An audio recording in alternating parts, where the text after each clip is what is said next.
Olá, sou Rodrigo Durão e esse é o BDF Entrevista. Hoje vamos falar de multilateralismo, relações internacionais e o sistema global, a ONU. Para isso, nosso convidado de hoje é Giancarlo Summa, pesquisador ítalo-brasileiro, que foi diretor de comunicação da ONU para o Brasil, México e África Ocidental entre os anos de 2007 e 2022. Hoje, Giancarlo Summa é diretor do ISLAM, que é o Instituto Latino-Americano para Multilateralismo. Giancarlo, muito prazer estar falando com você. Muito obrigado por estar concedendo essa entrevista ao Brasil de Fato. Eu já começo te perguntando, aonde vive hoje? Talvez o seu pior momento, desde que foi fundada em 1945, com esses ataques que vem recebendo de forma sistemática dos Estados Unidos, principalmente dos Estados Unidos. Na sua opinião, você que já viveu muito tempo dentro da ONU, e qual que é a forma? Existe alguma maneira, alguma saída vista para a ONU poder dar a volta por cima, se recuperar desses ataques que vem sofrendo? Olá, Rodrigo. É um prazer estar aqui com vocês. Obrigado por essa oportunidade. Sim, a ONU nunca esteve numa crise tão profunda, tão grave, uma crise complexiva de legitimidade política e de financiamentos, de falta de recursos. Nunca teve uma crise parecida em mais de 80 anos de funcionamento da organização. E isso, o secretário-geral atual, Antônio Guterres, está no último ano do seu mandato, ele já declarou que a ONU está numa corrida para a falência do ponto de vista econômico. Mas o problema mais grave é possivelmente o problema político, ou seja, os países mais influentes na ONU, os integrantes do Conselho Permanente, Conselho de Segurança, os membros permanentes do Conselho de Segurança da ONU, os chamados P5, Estados Unidos, Rússia, China, França, Grã-Bretanha, e parecem, em graus diferentes, podemos falar isso, mas em graus diferentes, ter se distanciado da ONU. Parecem não acreditar mais na organização, parcialmente com exceção da China. E os Estados Unidos, que foram o país que foi fundamental na criação da ONU, em 1945, foi essencialmente uma iniciativa dos Estados Unidos naquela época, e já vinha atacando, enfraquecendo a ONU de várias formas, pelo menos desde 1980, desde o fim da presidência de Jimmy Carter, uma coisa nessa altura de décadas atrás, quase 46 anos atrás. E, então, uma progressão de ataques, mas que se acentuou nesse segundo mandato do presidente Trump, o qual a sua administração cortou praticamente todos os fundos para a ONU, tanto o secretariado da ONU, o prédio de Nova York, do Conselho de Segurança, etc., quanto as agências especializadas da ONU, e está saboteando de todas as formas possíveis a operação da organização. O objetivo, segundo declarou o embaixador, o representante de Trump na ONU, o objetivo seria de fazer voltar a ONU para a sua função original, que era a de paz, assegurar paz e segurança. Os Estados Unidos, na realidade, não parecem interessados nisso, porque retiraram da ONU, tiraram qualquer papel da ONU na discussão diplomática sobre as principais crises atuais. Irã, a guerra, o ataque dos Estados Unidos de Israel contra o Irã, o que acontece na Palestina, os ataques de Israel contra o Líbano, mas também tem que dizer que a Rússia, depois de invadir a Ucrânia, nada fez para, digamos, dar para a ONU um papel na solução diplomática. Então, parece que as principais potências mundiais parecem ter abandonado a ideia que a ONU possa ter uma serventia para as questões de paz e segurança. Mas a ONU faz muito mais do que isso. A ONU é também a organização na qual se discute qual resposta possa ser dada para a crise climática. O Brasil hospedou há poucos meses a COP30 lá em Belém, que é o lugar onde os especialistas e os políticos do mundo inteiro tentam encontrar soluções concretas sobre isso, e faz muitas outras coisas, na área de saúde, por exemplo, em caso de pandemias, etc. Bom, os Estados Unidos se retiraram, entre outras coisas, da OMS, da Organização Mundial para a Saúde. Existe, portanto, realmente, aparentemente, uma tentativa dos Estados Unidos de, se não destruir, reduzir a ONU, ao sistema internacional multilateral, para algo muito pequeno, muito limitado, sem nenhuma capacidade de incidência política ou de intervenção nas megacrises e em todos aqueles temas transversais que são complexos demais para que um só país, ou dois países, ou três países possam encontrar soluções.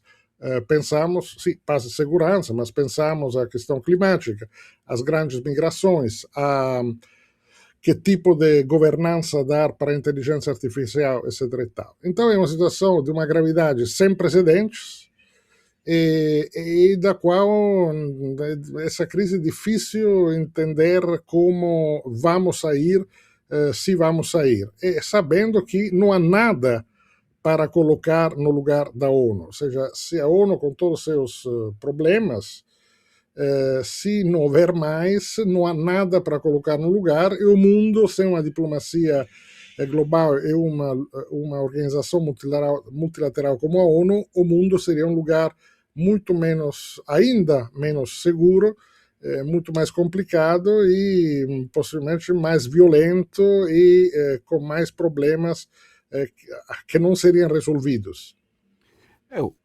O senhor falou que, tirando a ONU, não tem nada para colocar no lugar. Mas não existe a possibilidade de outros players internacionais ocuparem o espaço, tanto de financiamento como de fortalecimento político da ONU? Eu estou falando da China, eu estou falando da União Europeia. Existe, o senhor vê alguma vontade política de ocupar esse vácuo que está sendo deixado pelos Estados Unidos? A China está trabalhando nessa direção. Para te dar uma ideia, Rodrigo, no ano 2000, ou seja, 26 anos atrás, a China contribuía, do ponto de vista de financiamento, menos de 1% para o orçamento geral do secretariado da ONU. E os Estados Unidos eram um grande financiador, o primeiro principal, com mais de 23, 24%. A China hoje é já a principal fonte de financiamento para o orçamento do secretariado da ONU. Teoricamente estaria em segundo lugar atrás dos Estados Unidos, 1% de diferença, mas a China paga, ainda que atrasado, os Estados Unidos não estão pagando. Portanto, já faz 2 anos que a China se transformou na principal financiadora do secretariado da ONU. Então, a China, sim, parece estar interessada em aumentar seu peso relativo no sistema internacional. Em seus discursos, os dirigentes chineses continuam insistindo na centralidade do multilateralismo, ou seja, na necessidade de encontrar juntos soluções, a comunidade internacional, juntos soluções para problemas complexos, com um discurso sobre regras e direito internacional que é muito diferente, muito distante do discurso agressivo e destruidor da administração dos Estados Unidos. Então, a China parece estar interessada em assumir esse papel. Agora, isso é uma perspectiva, porque o financiamento para o secretariado, isso é um pouco técnico, mas é somente uma parte do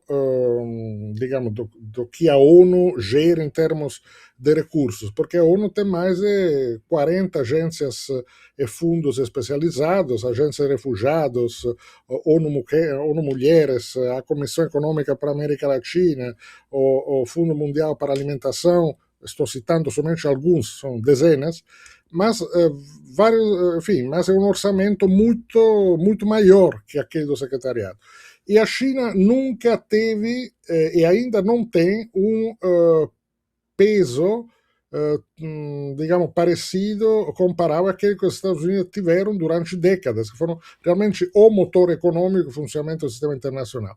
A China está aumentando sua presença, mas da forma chinesa, devagar, sem muito alarde, progressivamente, e não sabemos ainda em quais áreas a China tem realmente a intenção de intervir, em quais outras áreas não tem intenções de intervir. E isso faz com que, atualmente, por exemplo, nunca tivemos tantos refugiados no mundo desde o fim da Segunda Guerra Mundial, e o orçamento da Agência da ONU para os Refugiados, ACNUR é a sigla em português, teve tantos cortes de orçamento que praticamente voltou ao orçamento de 20 anos atrás, só que numa situação que, não digo 20 vezes pior, mas significativamente mais grave, e teve que cortar operações, demitir um terço dos funcionários, etc. Nesse caso, os Estados Unidos eram a principal fonte de financiamento para o orçamento do Acnur. A China não substituiu. Então, quando os Estados Unidos cortaram, simplesmente faltou um terço do orçamento. E então nem a China entrou, nem a União Europeia. Então, há evidentemente, do ponto de vista, digamos, de sensibilidade, de discurso, tons completamente diferentes. A União Europeia, tanto França e Grã-Bretanha, bom, a Grã-Bretanha não faz parte da União Europeia mais, mas digamos, dos países europeus, tanto os dois que são membros do Conselho de Segurança, membros permanentes, quanto os outros 26 membros da União Europeia, têm todos um discurso multilateralista, favorável, etc. Mas a União Europeia não interveio em termos de financiamento. Também os países, os quatro principais financiadores, digamos, da ajuda internacional, tanto da ajuda ao desenvolvimento quanto ajuda em situações de emergência, Estados Unidos era mas os outros três eram França, Grã-Bretanha e Alemanha. Esses três países vêm cortando sua contribuição já há 2 anos, quase 3 anos. E, portanto, é uma situação dramática. É como se os países com mais recursos, os países que foram os protagonistas dessa construção, simplesmente decidiram abandonar, digamos, essa única estrutura, essa única arquitetura internacional que foi criada a duras penas durante 8 décadas, 80 anos, e a China está hoje muito mais presente, muito mais ativa e proativa, mas está longe de ter, digamos, o protagonismo que os Estados Unidos tiveram durante anos. Nesse momento, Rodrigo, temos um vazio realmente de liderança, de aporte financeiro, eu diria também de estratégia e de pensamento estratégico sobre o que fazer para botar um pouco de ordem nessa desordem global que há alguns anos voltou a explodir. Nos últimos 10 anos, a situação global virou muito mais complicada, muito mais conflitiva, ou seja, o número de conflitos e guerras aumentou, a crise climática se acelerou, eu citava a inteligência artificial que virou, ou a questão das big techs, das empresas de tecnologia que virou hoje central, não era tão central 10 anos atrás, etc. E estamos num mato sem cachorro, ou seja, a ONU está em crise, está com um papel muito mais reduzido que antes, e não há nada no seu lugar, nem aparentemente nenhum país ou grupo de países com a vontade política e de liderança e também o aporte necessário de recursos para, digamos, ocupar esse vazio. E isso é algo que eu acho muito preocupante, Rodrigo, para o mundo de forma geral, e para os países do sul global ainda mais, porque os países do sul global são aqueles que dependem mais, digamos, de um funcionamento minimamente correto do sistema internacional que não seja baseado puramente em relações de força, em armas, bombas, aviões e coisas parecidas. Uma das críticas que existia já para a ONU é que a ONU era paralisada pelos vetos desses cinco países que você mencionou: Estados Unidos, a China, a Rússia, a Grã-Bretanha, o Reino Unido e a França, países nucleares da década de 1960. Então a ONU não conseguia tomar decisões, não consegue tomar decisões, porque sempre algum país veta e a coisa não vai para frente. Você vê isso mudando? Você acha que a gente está falando, claro, de um problema muito maior, que é o próprio futuro existencial da ONU. Mas essa questão prévia de a ONU poder ser eficiente, é, você vê a possibilidade de o fim desses vetos, algum desses países abrir mão desse direito, mesmo esse direito não significando mais, indicando a importância que esse país tem hoje. Como o Reino Unido já não tem a importância, nem a França, que tinham há 50 anos atrás, quando isso foi definido. Você vê a possibilidade disso mudar? Ou é muito utópico? A resposta curta é não. Não vejo essa possibilidade no médio prazo. Mas também não é uma tragédia. Eu vou tentar explicar por quê. É, essa questão do Conselho de Segurança é, além do mais, é central no discurso da diplomacia brasileira há literalmente décadas. É uma antiga aspiração do Brasil de se tornar membro permanente do Conselho de Segurança, ainda que nunca o Brasil disse, almejou a ter direito de veto. O direito de veto foi uma, digamos, uma das cláusulas que permitiram a criação da ONU lá atrás, em 1945. Como dizia, essa ONU foi uma invenção, principalmente dos Estados Unidos, de um grupo reduzido de diplomatas bastante idealistas durante a administração de Franklin Roosevelt, o presidente do New Deal, etc. Eles começaram a trabalhar nessa, digamos, num algo que depois se tornaria a ONU, ainda em 1939, quando começava a Segunda Guerra Mundial na Europa. Os Estados Unidos estavam longe de entrar na guerra, mas eles já estavam pensando o que poderá ser posto no lugar da Sociedade das Nações, que tinha fracassado, não tinha conseguido impedir a Segunda Guerra Mundial, tinha de fato implodido, ainda que a sua existência burocrática duraria ainda alguns anos, até 1946. Então, uma das formas de convencer, principalmente a União Soviética, a entrar nessa nova organização era assegurar para a União Soviética que essa organização não poderia tomar decisões contrárias aos interesses soviéticos. Numa divisão também de áreas de influências que o pessoal do Roosevelt tinha imaginado, no qual essencialmente os Estados Unidos se ocupariam das Américas, a União Soviética da sua área mais a Europa Oriental, França, Grã-Bretanha, um pouco a Europa Ocidental, a África, e também a China. Na época ainda não era a China comunista, teve depois a Guerra Civil, a Revolução, principalmente seria o principal, digamos, a principal potência na Ásia, para evitar ataques aos interesses que cada um desses atores considerasse legítimos, foi criado esse instrumento, o veto.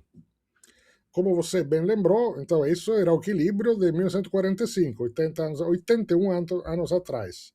O mundo mudou muitíssimo nessas 8 décadas, acabaram os impérios coloniais, a ONU foi fundada por 51 países, hoje os países membros são 192.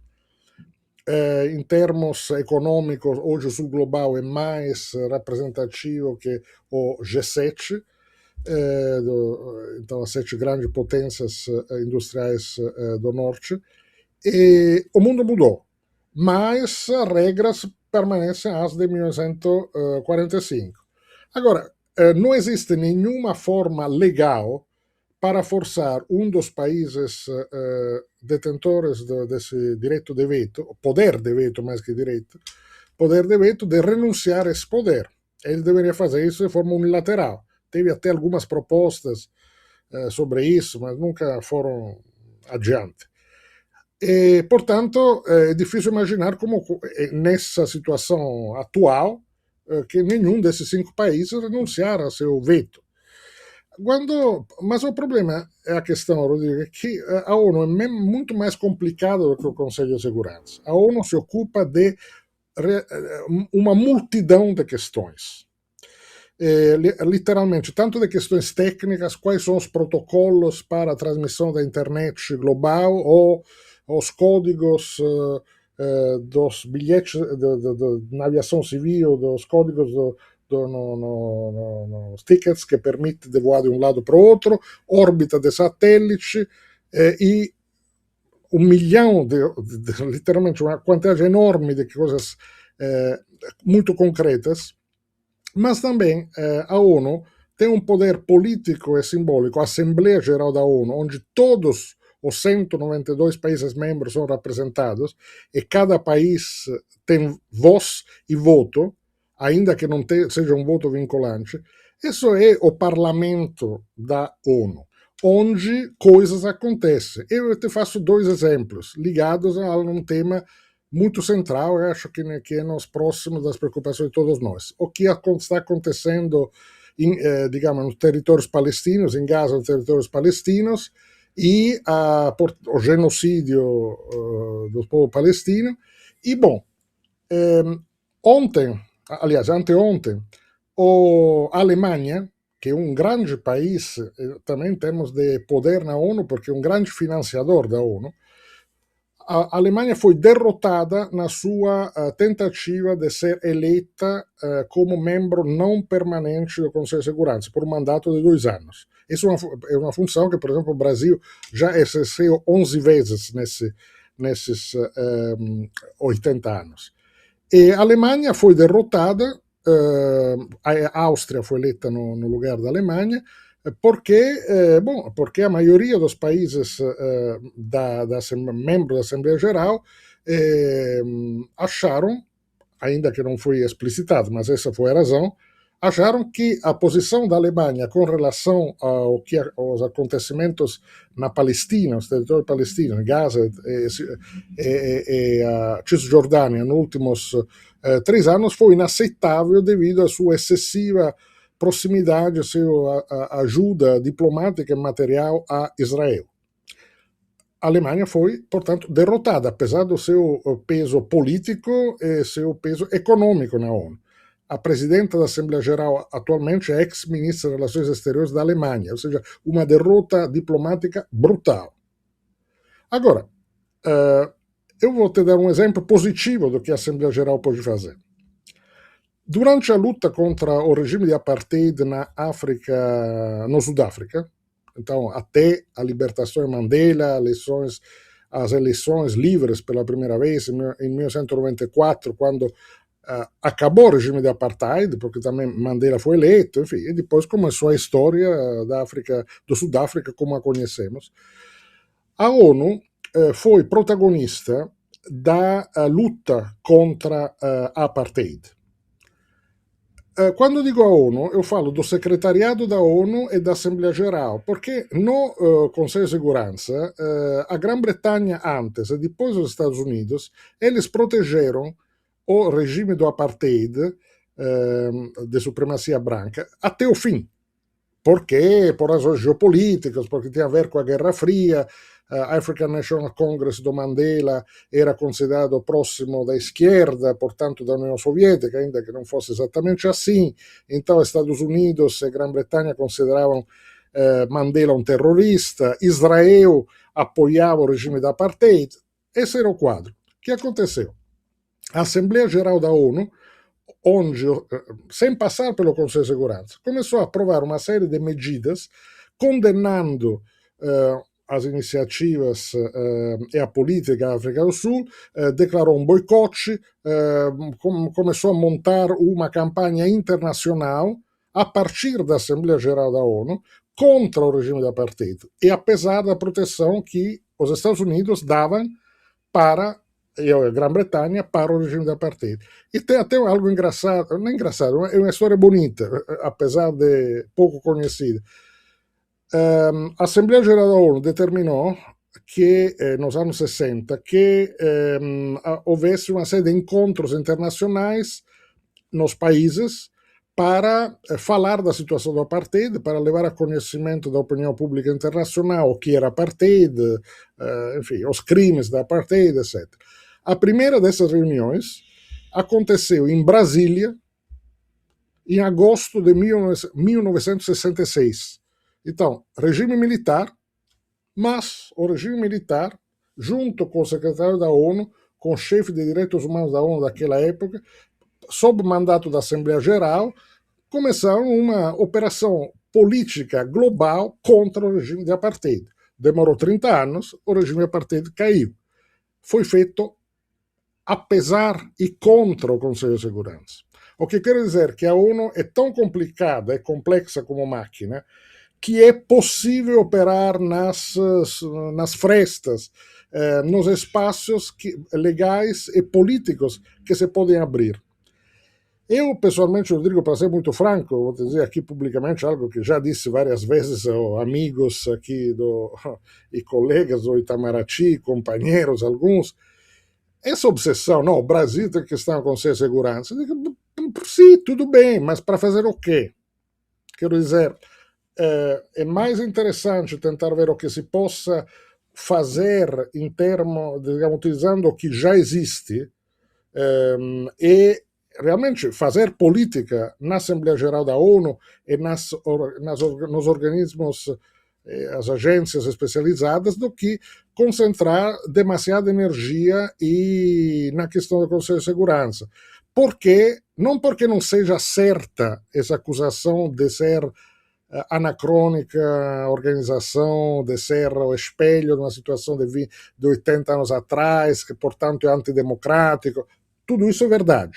Só que o Conselho de Segurança, ninguém vai mexer nele até que várias outras coisas aconteçam, até que uma crise maior se dê e isso seja posto em discussão. Mas isso não significa ficar parados. Significa utilizar inteligência, de utilidade política, capacidade de utilizar os espaços que se podem abrir. Utilizando o fato também, Rodrigo, que apesar de todos os apesares, a ONU tem uma imagem internacional razoavelmente positiva. Na média. Depois existem alguns países onde a imagem não é tão positiva. Por exemplo, Israel, porque a população de Israel acha que a ONU é contra Israel, o que não é verdade. Mas, enfim, só porque a ONU defende os direitos também do povo palestino. Mas, de forma geral, a popularidade em termos de imagem da ONU é superior à popularidade dos governos nacionais. Portanto, se governos do sul global, como o do Brasil, mas também governos democráticos europeus, se juntassem para, sem fazer grandes reformas, utilizar a máquina que existe para fazer coisas inovadoras em termos de política e de, digamos, utilizar a legitimidade social da ONU, o apoio que ainda tem junto à opinião pública internacional, se poderia avançar alguma agenda. Por exemplo, eu acho que seria absolutamente fundamental levar em votação na ONU, na Assembleia Geral, uma condenação contra a política de apartheid do Estado de Israel, E com isso começaram uma série de campanhas que se pode, de medidas práticas que a Assembleia Geral pode determinar independente do Conselho de Segurança. Agora, nenhum país até agora se meteu nessa. Alguns países, entre os quais o Brasil, fizeram uma coisa correta, que foi entrar no Tribunal Penal Internacional com uma ação contra Israel pelos crimes cometidos depois do outro crime de Hamas, 7 de outubro. Mas ninguém até agora, digamos, teve liderança na ideia de que vamos utilizar a ONU pelo que ainda pode fazer. Portanto, eu te diria, Rodrigo, que na situação atual falta para a ONU liderança, ou seja, um secretário-geral que seja mais presente, mais vocal na defesa de princípios. Ainda que isso signifique enfrentar, bater de frente com um ou mais dos membros permanentes do Conselho de Segurança. Mas isso significa também que os outros países têm que entrar não somente com apoio verbal, apoio político, mas também com apoio financeiro para evitar que a ONU feche por falta de dinheiro. O dinheiro que a organização tem em caixa vai até agosto. Depois vão parar de pagar salários e pagar eletricidade. Vão fechar o botequim, literalmente, se algo não acontecer. Os chineses têm que pagar mais rapidamente o que devem, mas os outros têm que entrar para suprir o dinheiro que os Estados Unidos não estão mais dando. E, portanto, esse é um papel que cabe ao Sul Global, cabe aos países democráticos também europeus que queiram salvar o multilateralismo. Não nos concentramos nas coisas impossíveis a serem feitas agora, reforma do Conselho de Segurança. Isso não vai acontecer por enquanto. Mas outras coisas podem ser feitas. Então, eu acho que a política é a arte de fazer o possível, tendo uma estratégia de longo prazo sobre o que almejamos. Mas, enquanto isso, façamos o possível. Claro. Professor, semana que vem, entre 8 e 10 de junho, a Universidade Federal do ABC vai sediar a segunda Conferência Nacional de Política Externa e Inserção Internacional do Brasil, com o tema Soberania, Desenvolvimento e Cooperação, Diálogos para uma Nova Política Externa, a política externa do possível. O que o senhor enxerga como sendo a política externa do possível para o Brasil? Você vê o Itamaraty podendo se tornar mais democrático, digamos, ouvindo vozes da sociedade civil? Você vê isso como uma possibilidade real ou ainda está uma coisa meio sonhática, está naquela uma possibilidade utópica? E, além disso, quais outros papéis que você enxerga a diplomacia brasileira exercendo num futuro próximo? Rodrigo, aqui a resposta tem uma nuance.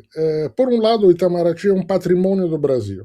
Quer dizer, o Itamaraty é fácil um dos melhores serviços diplomáticos no mundo. Isso é opinião não só minha como brasileiro que sou também, mas enfim, é opinião que qualquer diplomata no mundo vai, talvez a contragosto, mas vai admitir, pelo menos a portas fechadas. O Itamaraty tem uma grande tradição técnica, é uma diplomacia tecnicamente excelente. E esse é o patrimônio do Brasil, construído em 200 anos, quase, ou seja, é uma coisa da qual o Brasil deveria sempre se orgulhar.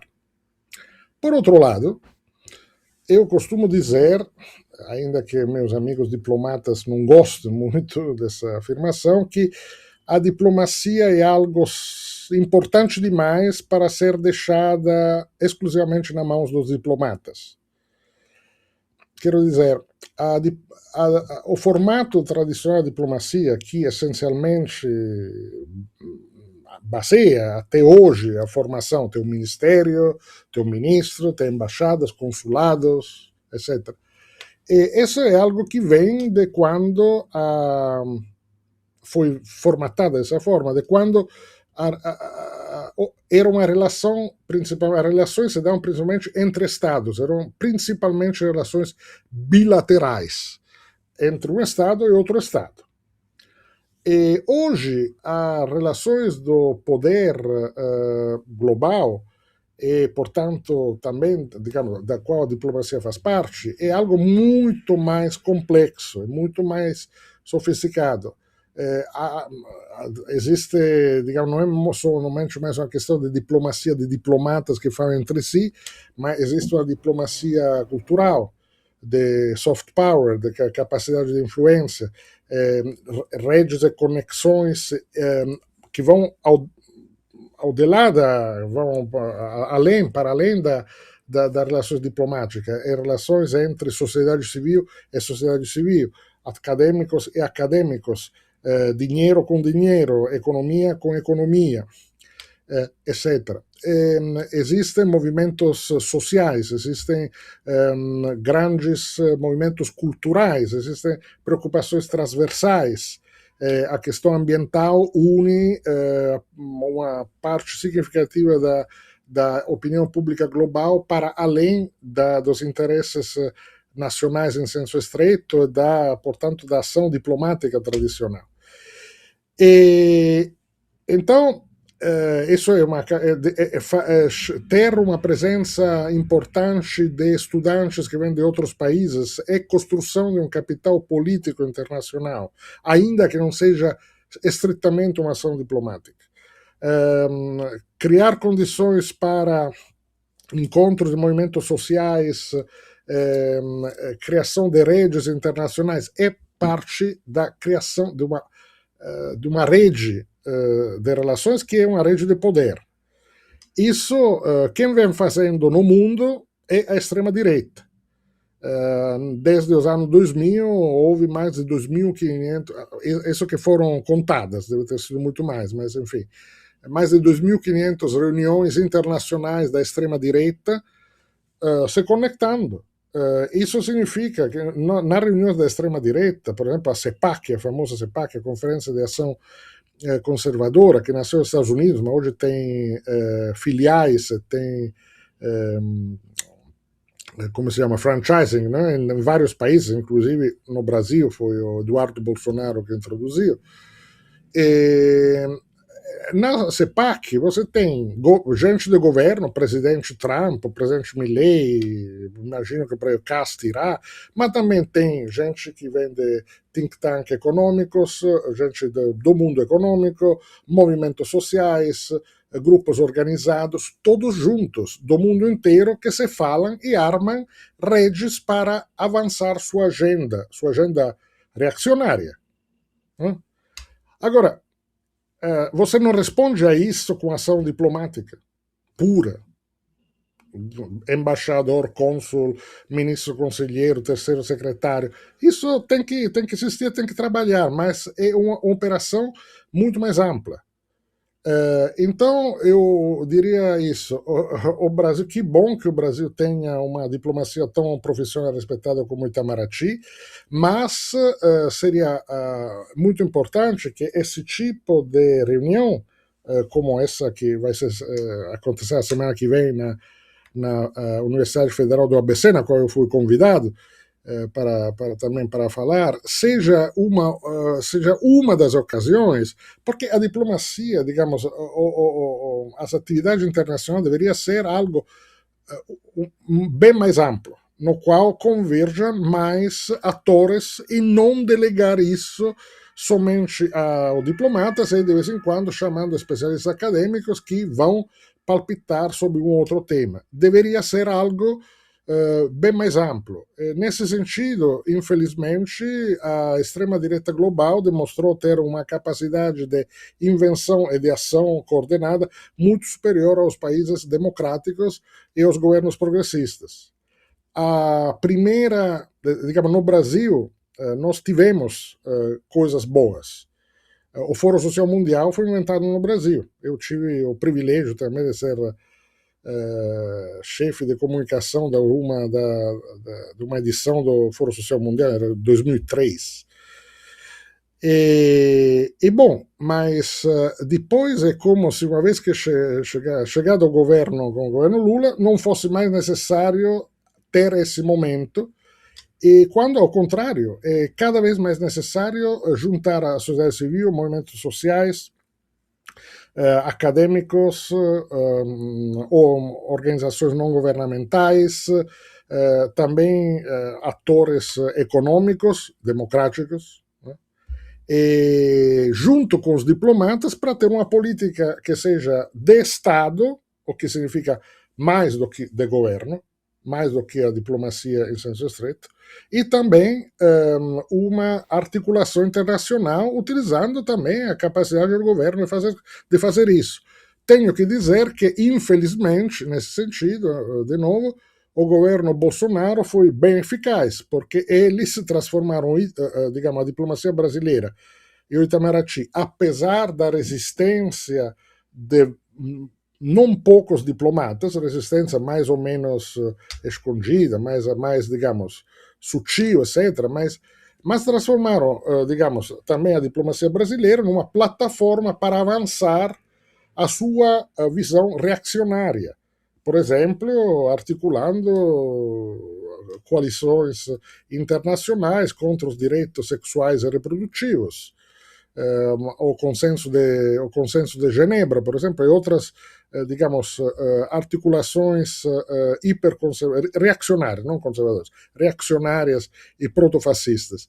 Bom, mas isso é correto, ou seja, eu acho erradíssimo o conteúdo, o que eles defendiam, mas é correto juntar vários atores para avançar uma visão. Eu gostaria que os progressistas e os democratas fizessem isso em tempo integral e que, portanto, pudessem também ajudar na formulação de uma política externa que não seja só de governo, seja, digamos, do país, das almas profundas do país, e possa avançar uma agenda que seja, agora que não estou mais na ONU, posso dizer, seja uma agenda progressista, de esquerda, civilizatória, humanista, que nos permita resistir a essa ofensiva neofascista reaccionária que no mundo inteiro está chegando muito forte. Isso é algo complicado demais e importante demais para ser deixado somente nas mãos de diplomatas